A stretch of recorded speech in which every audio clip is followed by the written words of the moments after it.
We're back in the Yorkshire Dales. This time we're at Malham.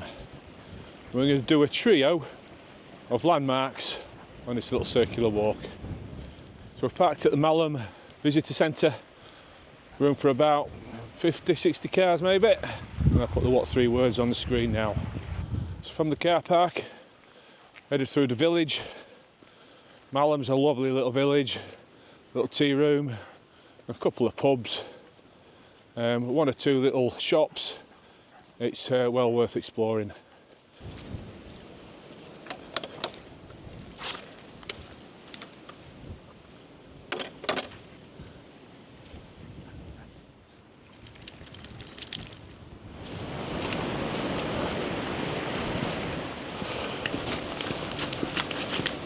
So Daisy Dog's got a new fleece-lined waterproof coat on, try and keep her warm. Wife and daughter aren't happy with it, so she looks like a boy, but it's practical, that's what matters. The original plan for today was going to head up to the lakes and get some more Wainwrights done. However, when I've checked the weather, MWIS, Mountain Weather Information Service, suggests significant wind chill on the tops. Snow showers, snow flurries. So I've just opted for something a little gentler and a little lower.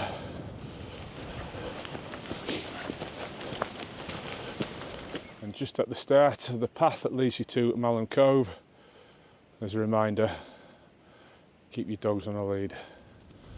And I'm pretty sure that the farmer that put all them signs on the gate there is the same farmer that owns the campsite just at the start of the path to Malham Cove. I've had Duke of Edinburgh groups stay there on the silver expeditions, and there's signs everywhere.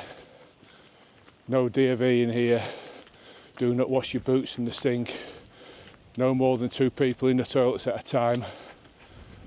It's just, yeah, a bit of a sign overkill. And we're just starting to get some nice views of Malham Cove.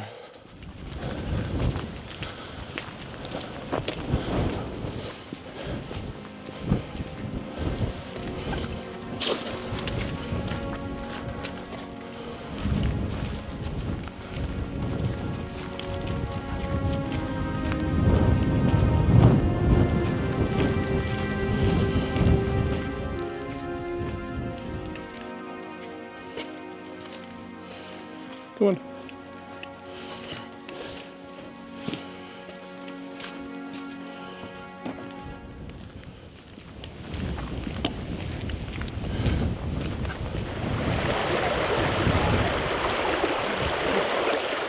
And today I'm out on a classic Yorkshire Dales circular walk that takes in Malham Cove, Gordale Scar and Janet's Foss.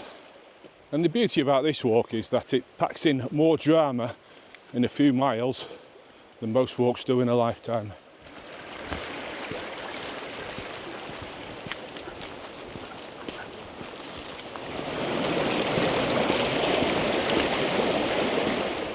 This is a stunning little amphitheatre.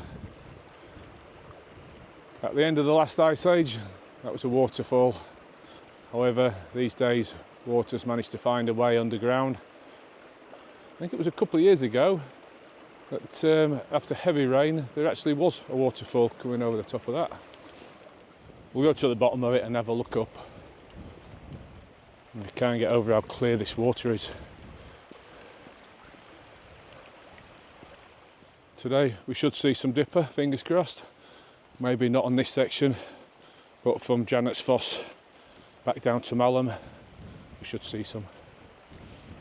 So these days the water comes under this channel here, underground tunnels. 20,000 years ago that would have been a free flowing waterfall. Years ago, in my younger days, I climbed up this. Not too high, but yeah, it is challenging as limestone. I'll just make out some quick draw, some carabiners and some bolts just in there. I only ever got up to that first overhang. Never got any further than that. And each year there's a couple of peregrine nesting on here, so climbing access is restricted.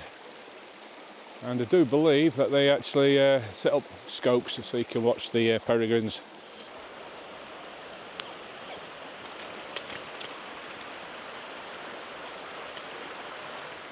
Limestone is of course a type of sedimentary rock. So it's made up from sea creatures that have died and gone to the bottom of the ocean, and the calcium carbonate in the shells has become compressed over time. And when you think that some of these limestone cliffs are hundreds of metres, maybe up to a kilometre deep, how many trillions of sea creatures has it taken to create that rock? The numbers are mind-boggling. Just approaching the start of the climb up the side of the cove.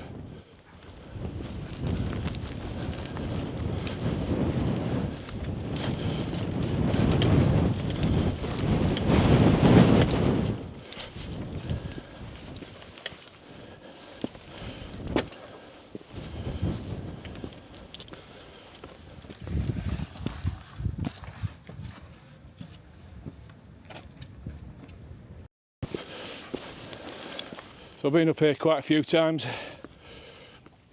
leading quite a few Duke of Edinburgh expeditions, or assessing quite a few Duke of Edinburgh expeditions, and a few guided walks.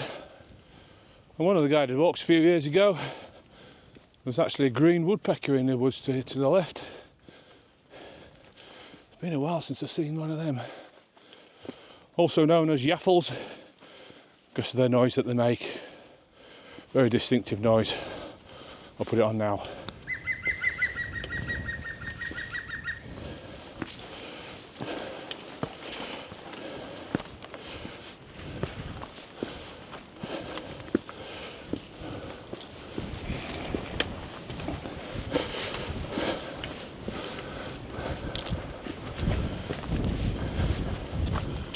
About 3/4 of the way up. Some nice views of the cove.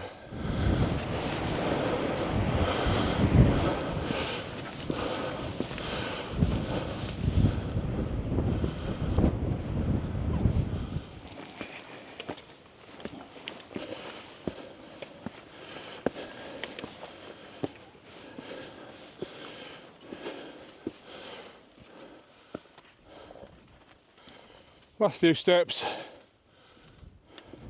So we're just at the top of the cove, and there's our first limestone pavement of the day. So this limestone pavement at some point would have been totally flat. However, over the last few thousand years, acid rains eroded it away, and now we've got these little troughs in it we're called grikes. The higher part are called clints, and the lower part are called grikes. And in these grikes, it's a bit of a unique habitat. We find things called baneberry, dog mercury, and heart-of-tongue fern. So yeah, it's created a little bit of a habitat for some nice species. Just taking my time on this section. I've said it before in some of my other videos. Limestone, when it's wet, can be very slippy. And given that thousands of people have been up here, some of it is quite worn and smooth. And also, there's a school group in front of me. I've come up here for the peace and quiet, not to listen to a load of screaming kids. Yeah, I know, I'm a miserable old git.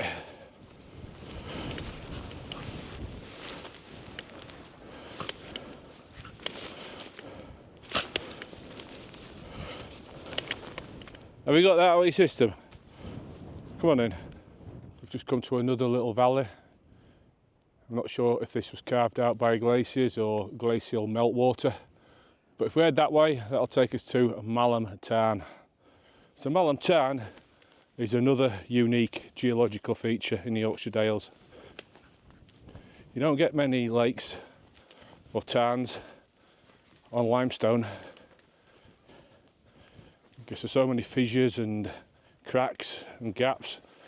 Water will find its way underground. However, where Malham Tarn is, it's a bed of slate.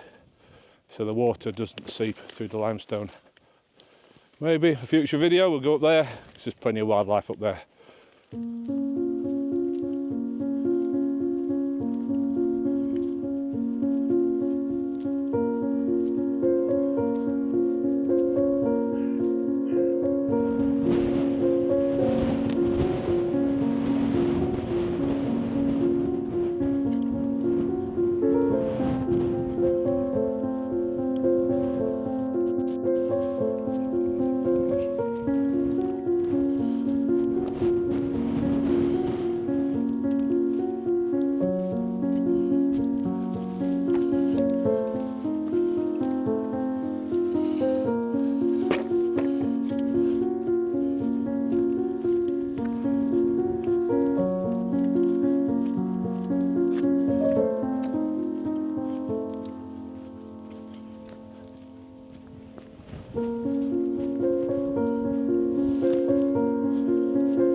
So in the Lake District, most of the sheep are Herdwick.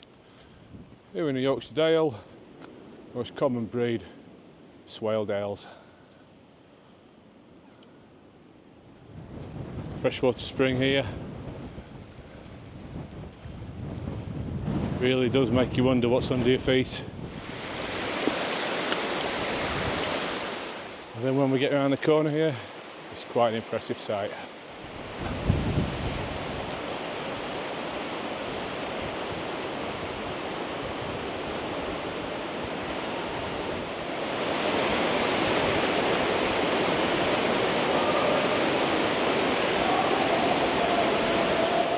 And there actually is a footpath that goes right up the middle of them waterfalls there.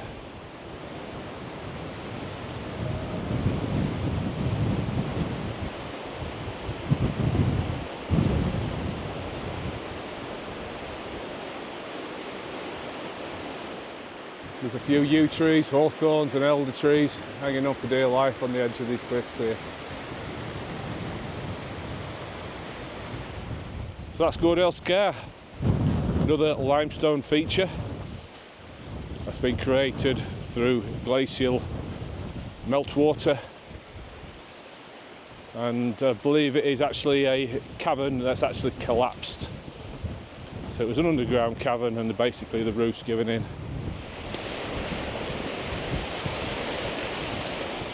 So I didn't hang around at Gordale Scar too long. A little bit of a wind funnel, bitterly cold. And then there were some kids in there screaming and shouting and trying to outdo each other with the echoes off the side of the wall. Yeah, you can tell I'm a miserable old bugger.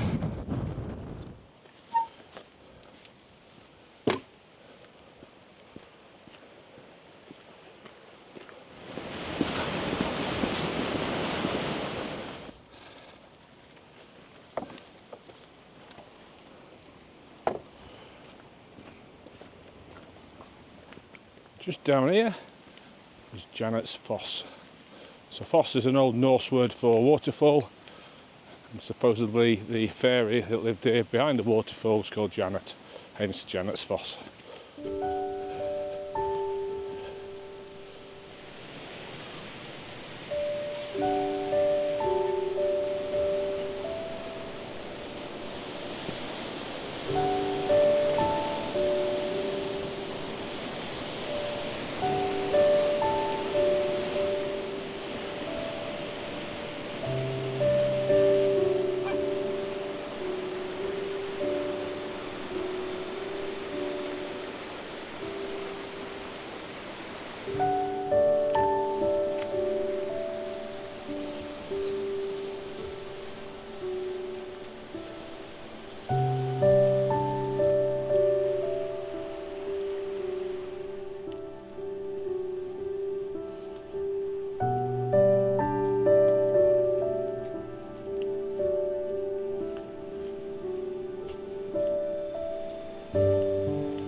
So I normally use the Old Barn tea shop, do some really nice coffee, and lemon drizzle cake is to die for.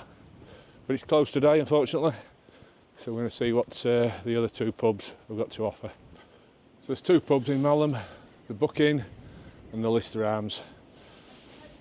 This one here, the Buck Inn, hooded boots and dogs welcome, so we'll give this one a go.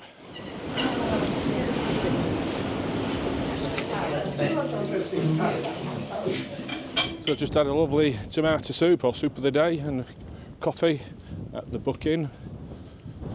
£11.40 I think it was. Very nice though.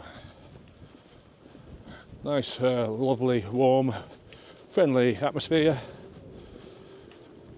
I was just heading back to the car.